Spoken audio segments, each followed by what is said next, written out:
शाबाश।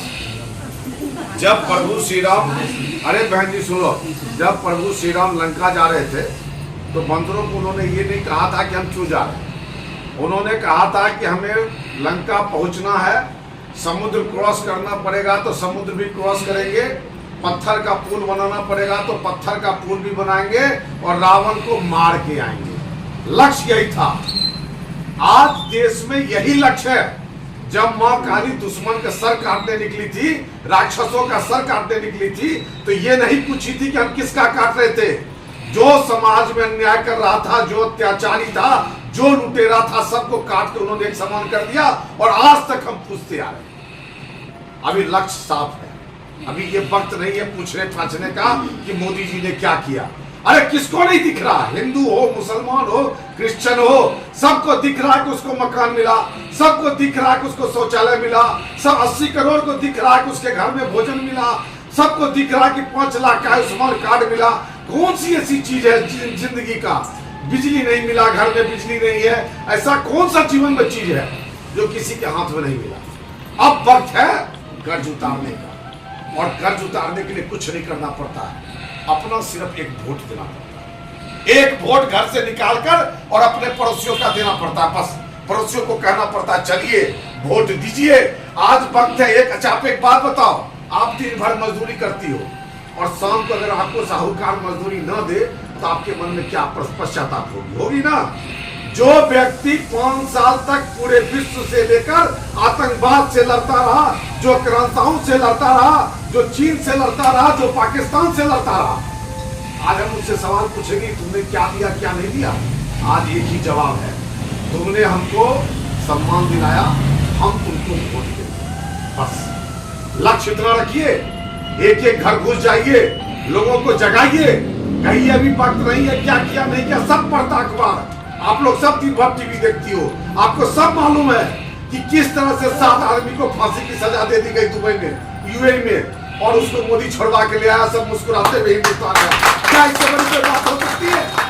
क्या इससे बड़ी बात हो सकती है कि हमारा लड़का अभिनंदन पाकिस्तान में गिर गया हवाई जहाज चलाते हुए लड़ाई के वक्त, और उसको सकुशल पाकिस्तान भारत के बॉर्डर पर छोड़ दिया? क्या इससे कोई बड़ी बात हो सकती है? जो हमारे मान सम्मान की रक्षा करेगा उसे ही हम जिता के लाएंगे। अगर कोई इसके बीच में कहे हम 1 लाख देंगे, 2 लाख देंगे, तो हम उसको थप्पड़ देंगे, थप्पड़। मैं साफ शब्दों में बता रहा हूँ, इसके लिए शिकायत की जरूरत नहीं है। वो अगर आपको देर की ये कहे जो हम आप एक गाना था ना जी कोई पिक्चर में, मोरे बलमा बेईमान मुझे पटियाने आए हैं, चुनाव के वक्त में हमें समझाने आए हैं। यही समाज है, एकदम नहीं। आज वक्त है कर्ज चुकाने का, और कर्ज चुकाने के लिए कुछ नहीं करना पड़ता, एक वोट देना पड़ता। हम उत्तर प्रदेश से आए हैं जहां आप 7 बजे के बाद निकल नहीं सकते थे। हम उत्तर प्रदेश से आए हैं जहां आप बड़ी गाड़ी में चढ़ नहीं सकते थे।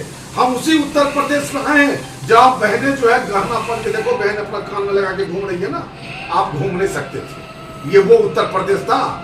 लेकिन योगी का संहार चला, या तो गुंडे ऊपर चले गए, या गुंडे जेल में चले गए, या छोड़ के आपके आम आदमी पार्टी के सरकार के वक्त पंजाब में बस गई। समझ गए? जो उत्तर प्रदेश के लोग आप लोग में बैठा होगा, जो बिहार के लोग बैठा होगा, ये वो इस बात को जानता होगा। हम उस प्रदेश के लोग हैं जहां हमने पीड़ा झेली है। यहाँ तो फिर भी विकास रहा है, सबके हाथ में काम रहा है। और चंडीगढ़ तो ऐसा जगह है जहां पर कम से कम भाई साहब हमें लगता है कि अब आज के डेट में 22% तो पूर्वांचली हो गए, कम से कम 9 से 10% उत्तरांचली हो गए।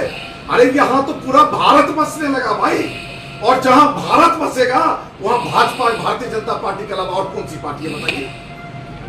अरविंद केजरीवाल कहता था कि हम राष्ट्रीय पार्टी है। नहीं, अगर तुम राष्ट्रीय पार्टी हो तो तुम अपने बीवी को क्यों आगे बढ़ा दिए?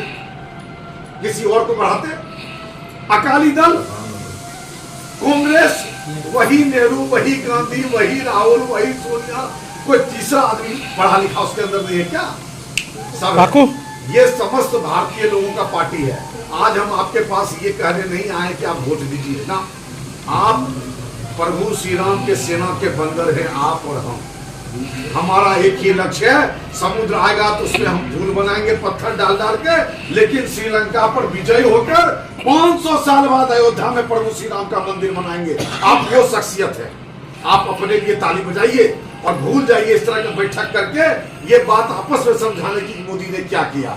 मोदी ने जो किया, रे तुम मुझसे रोटी रोजी छीन लो, हमको जीना मुश्किल कर दो, सब बात मंजूर है, लेकिन मान सम्मान के साथ खिलवाड़ होगा तो वो बात मंजूर नहीं। और जिसने मान सम्मान बचाया उसके साथ कोई समझौता नहीं, उसके लिए हम अपना वोट देंगे और लोगों से दिलवाएंगे।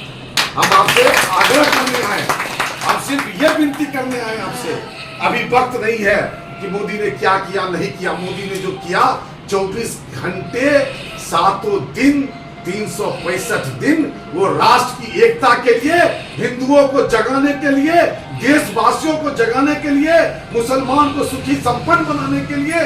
आज हमारी मुस्लिम बहनें हैं, आज उनको 3 तलाक यूएई से बैठ के फोन करके दे देता था, आज वो सम्मान के साथ जी रही है। किसी आपको पता है जब से 3 तलाक कानून बना है उसके बाद से मात्र 8% 3 तलाक हुए हैं, उसमें भी 4% लोग जेल में है। क्या ये हमारी बहनों के लिए सम्मान की बात नहीं है? क्या ये मुस्लिम बहनों के लिए सम्मान की बात नहीं है?